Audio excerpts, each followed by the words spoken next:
Hello, hello, you wonderful people. Welcome back to our book club reading of Jacqueline Woodson's Brown Girls Dreaming. Hopefully, you have your copy. If not, you can listen and follow right along with me. So, we're on page 14. I'm sorry, page 13. The next verse is It'll be scary sometimes. My great great grandfather on my father's side was born free in Ohio, 1832. Built his home and farmed his land, then dug for coal when the farming wasn't enough. Fought hard in the war, his name in stone now on the Civil War Memorial. William J. Woodson, United States Colored Troops, Union Company B, 5th Regiment, a long time dead, but living still among the other soldiers on that moment in Washington, D.C. His son was sent to Nelsonville, lived with an aunt, William Woodson, the only brown boy in an all-white school. You'll face this in your life someday. My mother will tell us over and over again, a moment when you walk into a room and no one there is like you. It'll be scary sometimes, but think of William Woodson and you'll be all right. Wow, that's deep. So the question to you for this verse of the book is, have you ever walked into a room and noticed and felt like just like what Jacqueline said, the statement her mom made, a moment when you walk into a room and no one there is like you. Have you ever had a moment like that?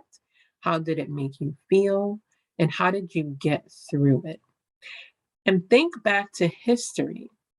What other young person in history has ever had that happen to them? Think about that.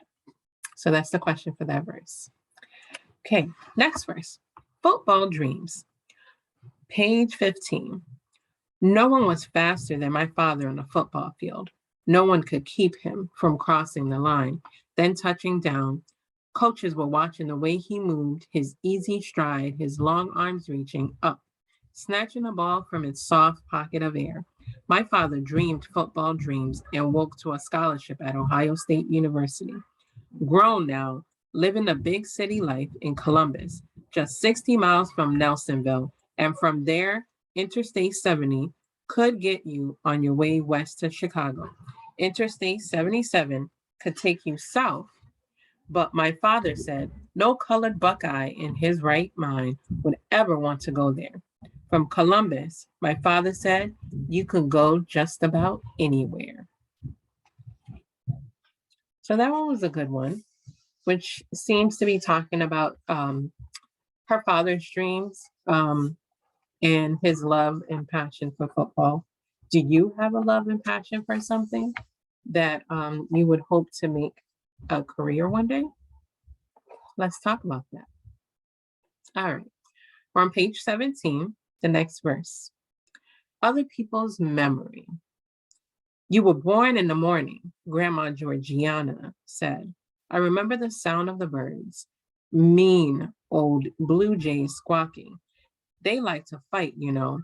Don't mess with don't mess with blue jays. I hear they can kill a cat if they get mad enough. And then the phone was ringing. Through all that static and squawking, I heard your mama telling me you'd come.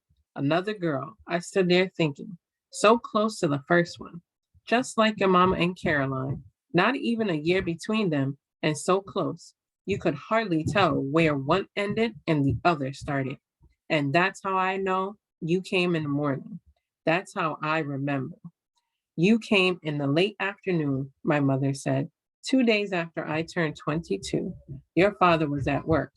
Took a rush hour bus trying to get to you. But by the time he arrived, you were already here.